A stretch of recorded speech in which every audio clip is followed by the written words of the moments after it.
Okay, and so today we're going to talk about finding and then keeping good contractors. So, this is a subject that I think every investor struggles with. I don't know any investors who are like, oh, the super easy part of this business is keeping contractors on track. That's a challenge for all of us. And so I thought I would kind of give some tips. So I grew up in construction. My dad is a general contractor. My aunt's an architect. All of my uncles are subcontractors of some kind. So I kind of grew up around contractors, and so I feel like there's some insights that I can give just to kind of help you learn how to talk with them because they're different. You'd have to speak contractor language a little bit, kind of like if you take your car to the mechanic, you want to be able to kind of speak some mechanic language so you're getting a good deal. It's kind of the same with contractors. So starting out, I think the first main challenge is just even finding a contractor. So all of us are looking around. Hey, do you know any good GCs? GC stands for general contractor. Do you know any good GCs? I need a good investor GC. It's hard to find them because they are busy. So they can take customers as they feel like, basically. I mean, there aren't enough in San Antonio right now. So keep that in mind. It can be a challenge. I like to ask other investors. So at meetups like this, asking other people, who do you work with? Friends and family is great, especially if they've personally had work done by that contractor.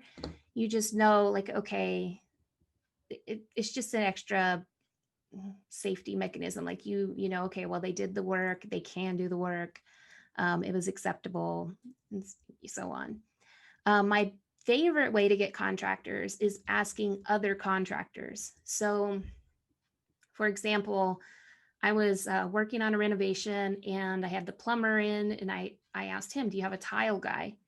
And he gave me a really good tile guy that I still use. And subcontractors know other subcontractors. They generally have to work with each other, and nobody is more picky about another contractor's work than another contractor. So if a subcontractor thinks their work is good enough, it's probably a pretty good sign.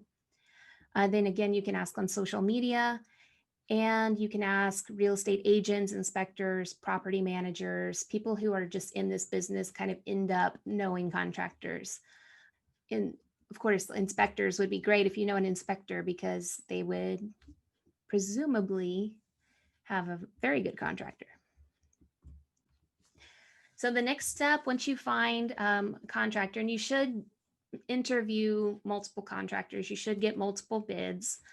Even when I was a general contractor, I would get multiple bids. Even though I had the same subs that I almost always used, I would still check their bids with other subcontractors every once in a while. So you just want to make sure that, you have kind of a consensus on what your project is going to cost, and you have some options.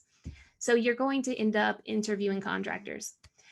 So there's a few ways that you can, or a few strategies that you can use to try to make sure you're getting the best contractor. It's really nice if you can go to one of their job sites, because you can just see their work right there. You can see if they keep a clean job site. You could see if there's, beer bottles around outside or in the trash can. I mean, you can really get some good, good input there. I think this is probably the most important when you are walking the project with a contractor. They should be explaining things to you.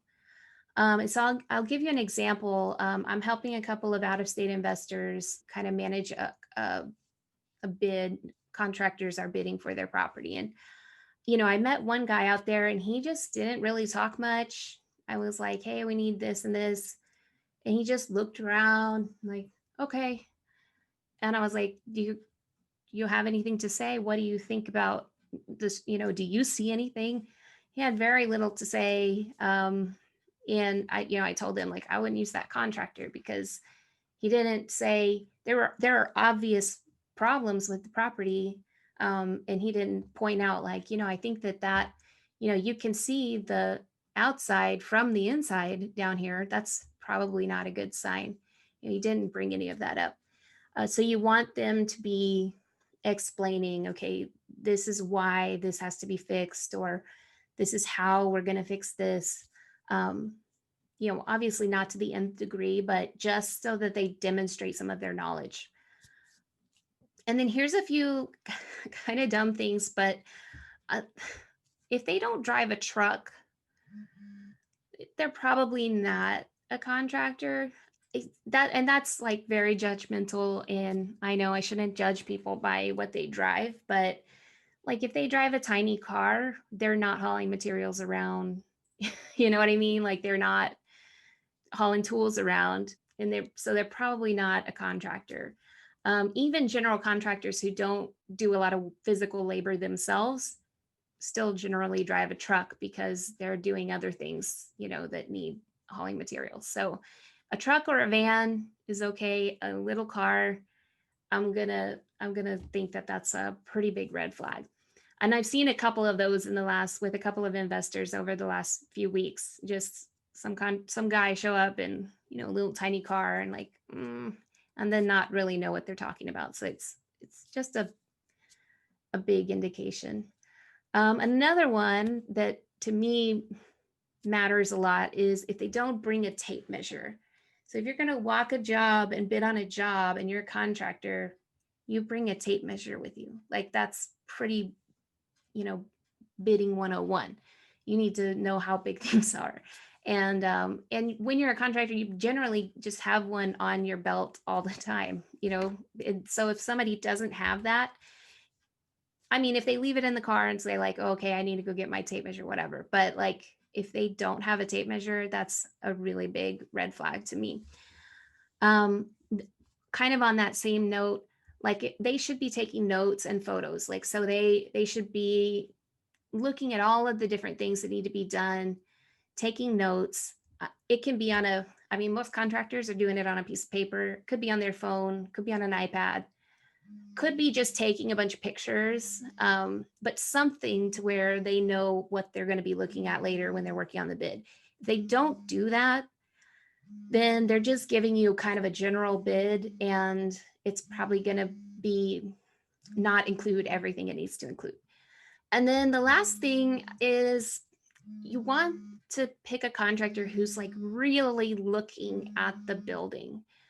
And this is kind of a weird thing, but every contractor I know cannot help themselves but like look at the building that they're in at all times and find all of the flaws or just wonder about the structure. I know like my dad, I can remember being a little girl and just every building we'd go in, he would just point out like, I wonder why they did that beam like that, or I wonder why they ran that conduit, outside instead of inside, and just all these little things, just looking at buildings. And I kind of do that now too. It just, you can't help but notice it if that's what you live and breathe. And so if they're not really doing that, it's probably a bad sign, because they should just have an interest, even, I don't know, even when I show houses as a realtor, I'm like just interested in how the house is put together. And so that's a pretty big sign that somebody's legitimate if they are really kind of pointing things out.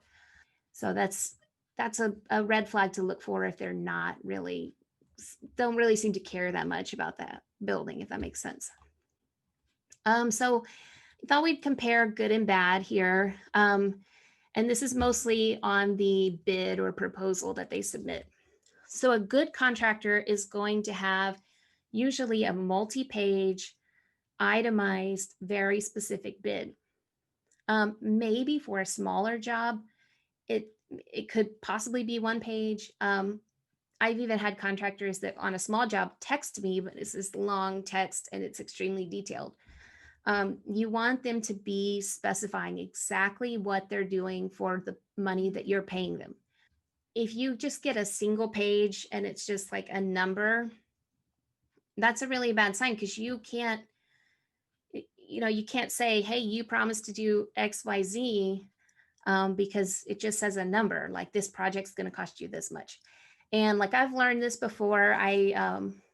Even recently, I tried a new contractor out. I always try them out on my projects. But I tried a new contractor out on building, putting in a closet in my house.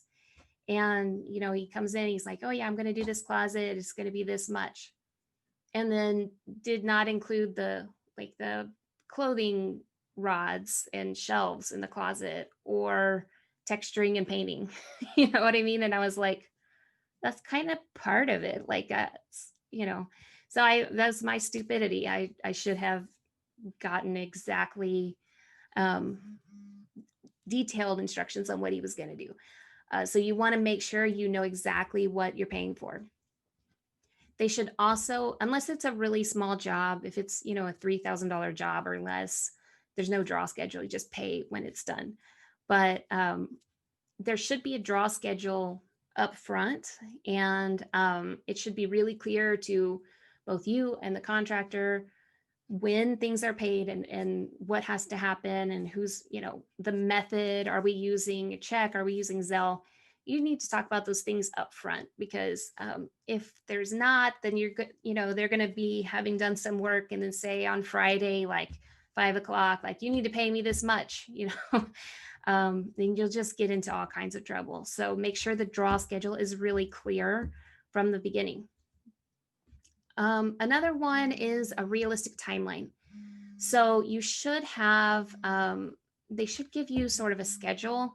When I did, so I did industrial construction, which is a little bit different, but I would literally on a calendar write like, okay, foundations taking this long, framing, drywall, and have like the stages in order on a calendar.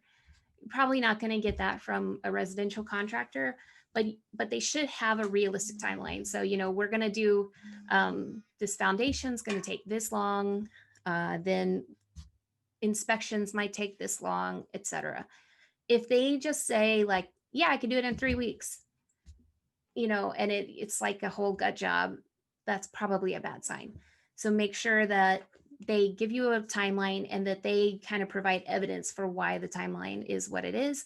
And then you should probably always add some time to their timeline, because it's just hard for contractors to be on time. And then the next thing is that it contains everything that you need done for the project. So if you're flipping a house, you want to make sure that everything's included, and you want to know, is the fence and the landscaping and the, every little thing, what's included, what's not included. And then there should be, if unless you're a contractor and you wrote the scope of work, there should be things on your contractor's scope of work that you did not think about. They should find things. If you're not trained as a contractor, they should find things that are extra that you didn't notice. Some drainage problem or some flashing or whatever. They should find something. If they don't, that's kind of a red flag to me that they're going to do a change order at the end. And change orders can get extremely expensive. So you want to just make sure the original bid has as much of the project as possible, so you don't get hit with change orders at the end. And then the price. So, just because it's the cheapest contractor doesn't mean it's the best. I used to get very frustrated because when I would do bids as a GC, I would include all of those other things that the company maybe didn't specify, but I knew would have to get done. And I'd often be bidding against other contractors who wouldn't include those, even though they knew they had to do them, because it could be a change order later on. And so you want to make sure that the price is somewhere around where it should be. And I know that's hard if you're just starting out. I know that's really, really hard. But if you get several bids and once you kind of get the hang of it, you'll have a general idea for what the prices should be. And then the last thing is permits. So if they don't mention getting permits, and they're doing work that requires permits, that's a pretty bad thing, because one of the worst things that can happen is that the strike team from the city slaps a stop work order on your window, and that just adds probably a month to 2 months of time that the house is going to sit while you get things straight with the city. It's not worth it. Make sure that you get the permits that you need. If the bid doesn't mention permits, sometimes, they'll say, "Oh, you wanted permits? Well, that's going to be 3,000 more." I mean, permits can be really, really expensive, not necessarily because permits themselves are expensive, but because it takes forever to coordinate the inspections with the city, and it's just a lot more work for the contractor. So you want to make sure that those are included in the original bid. The strike team is really, really working hard to catch people who are renovating homes and not pulling permits. So you want to make sure it's not worth it. Just get the permit. Okay. So once you have the contractor, so you interviewed, you found somebody on Bigger Pockets recommended contractor A, you interviewed them, they drove a truck, they had a tape measure, they submitted a well done bid. Now, how do you keep that contractor coming back to work for you over and over and over again? So there's a lot of things, but there's kind of three main things. And the first is definitely pay them quickly. When you're a contractor and you've done work, you're kind of at risk, right? Because you can't undo that work. I mean, legally can't undo that work. And so now you are waiting to get paid. And so every day that you don't get paid, you're sitting there really biting your nails, wondering if something's wrong. So just don't make them stress. Pay them right away. And now with Zelle and PayPal and all of these money exchange apps, it can be so easy. So just pay them quickly. You should have that draw schedule. Everybody should have the expectations of when payments happen and just get it done. Number two is communicate clearly.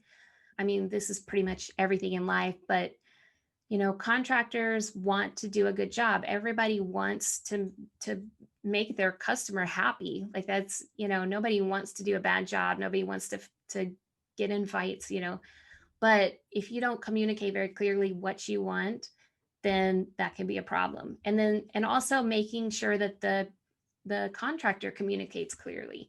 That's probably a bigger issue because it can be, they just can communicate very poorly sometimes. And so you want to make sure that you completely understand what they're saying and completely communicate back what you need at all times.